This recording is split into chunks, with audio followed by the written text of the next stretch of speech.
Assalamualaikum warahmatullahi wabarakatuh. Perkenalkan, nama saya Muhammad Haikal Martin dengan NIM 1909063. Di sini saya akan menjelaskan tentang Romawi kuno sebagai dasar dunia modern. Sejarah menunjukkan bahwa pada tahun 200 sebelum Masehi, Romawi telah berhasil menguasai Spanyol, Sisilia, Korsika, dan Sardinia. Pada tahun 100 sebelum Masehi, Romawi berhasil meluaskan wilayahnya sampai ke Perancis dan Afrika Utara, yang kemudian juga meluas sampai di Asia Kecil.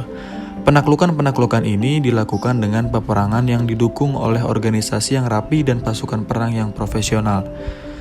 Pada zaman ini, setiap penduduk yang tinggal di wilayah Romawi mendapat status kewarganegaraan penuh. Mereka berhak memperoleh perlindungan dan hukum.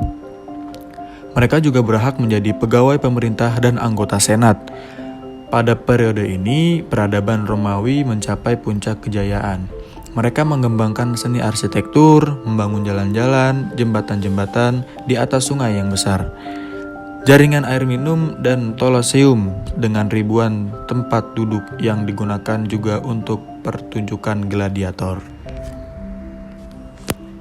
Sumbangan Romawi kuno dalam bidang intelektual bukanlah dalam bidang pemikiran yang spekulatif, arsitektur, maupun karya sastra, namun yang menonjol adalah sistem hukum, aturan kemiliteran, dan pemerintahan. Salah satu tokoh intelektual zaman Romawi kuno adalah Cicero Epictetus.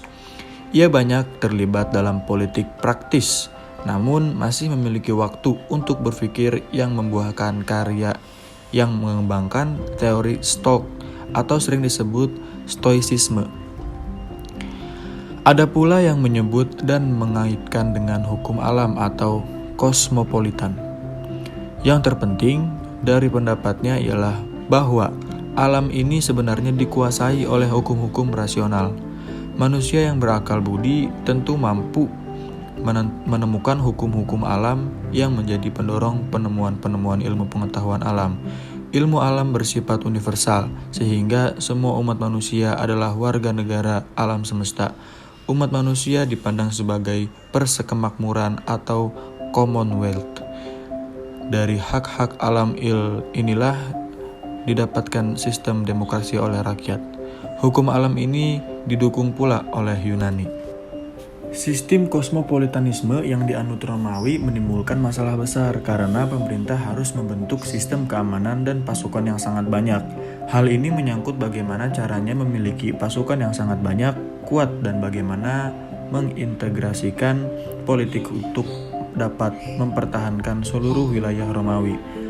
Untuk membentuk pasukan yang besar tidak mungkin dari penduduk Roma saja, namun pemerintah perlu memobilisasikan penduduk Roma lainnya untuk menjadi pasukan dengan memberi status kewarganegaraan Roma. Meskipun dalam hati kecilnya masih ada perasaan bahwa sebenarnya mereka bukanlah penduduk Roma asli. Hal ini sebenarnya sudah menimbulkan disintegrasi dari dalam diri Romawi. Walaupun demikian, Romawi sangat berjasa dalam menyebarkan peradaban Yunani ke seluruh wilayah jajahannya. Romawi adalah penerus dan penyebar kebudayaan Yunani sejalan dengan proses romanisasi ke seluruh wilayah jajahannya dalam bidang organisasi militer dan politik, sastra, hukum, sistem kemasyarakatan, dan sebagainya. Contohnya itu yang pertama ada dalam bidang politik.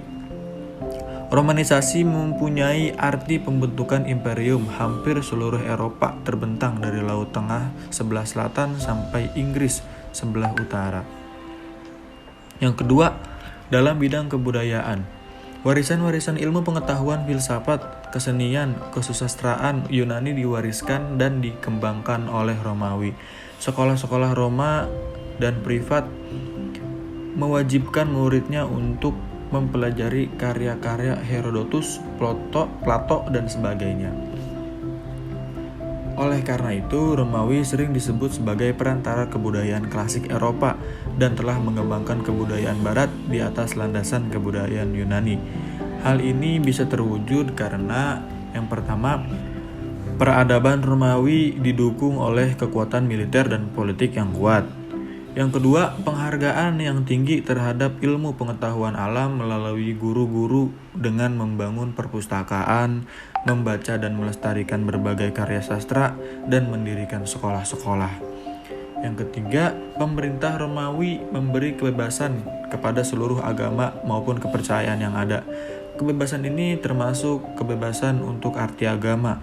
Hal ini nampak dari sikap Kaisar Tiberius yang mengatakan, "If gods are insult, let them see to it themselves." Atau artinya, jika Tuhan diganggu, biarlah mereka mengurusinya. Sikap seperti ini mengandung prinsip toleransi terhadap adanya kebebasan individu. Setiap individu yang memiliki kepercayaan sendiri dan hati nurani sendiri tidak dapat memaksakan kehendak atau pendapatnya kepada orang lain. Di antara peradaban Yunani Romawi kuno yang terpenting dan berlanjut sampai sekarang ialah bahasa Latin yang menjadi bahasa perantara di kalangan umat Roma Katolik. Sepanjang abad pertengahan, bahasa Latin merupakan bahasa ilmu pengetahuan, filsafat, dan kesusastraan. Para intelektual selain memakai bahasa rakyat biasa, mereka tetap harus berbicara dengan sesama intelektual dengan menggunakan bahasa Latin. Pada masa itu, ada anggapan dari anggota masyarakat bahwa pendidikan yang baik merupakan hal yang wajib bagi setiap warga negara. Kebodohan dipandangnya sebagai sesuatu yang rendah.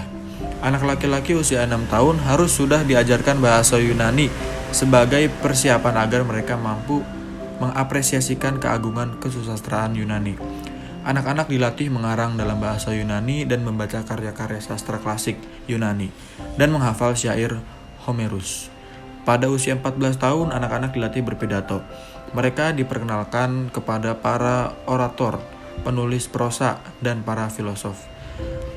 Selain itu, mereka mendapat 4 mata pelajaran wajib, yakni geometri, aritmatika, astronomi, dan musik. Mungkin itu adalah perkembangan pendidikan yang terjadi pada masa Romawi kuno sehingga bisa disebut sebagai awal daripada dunia modern. Mungkin segitu saja yang bisa saya sampaikan. Kurang lebihnya mohon maaf. Semoga bisa diterima. Wassalamualaikum warahmatullahi wabarakatuh.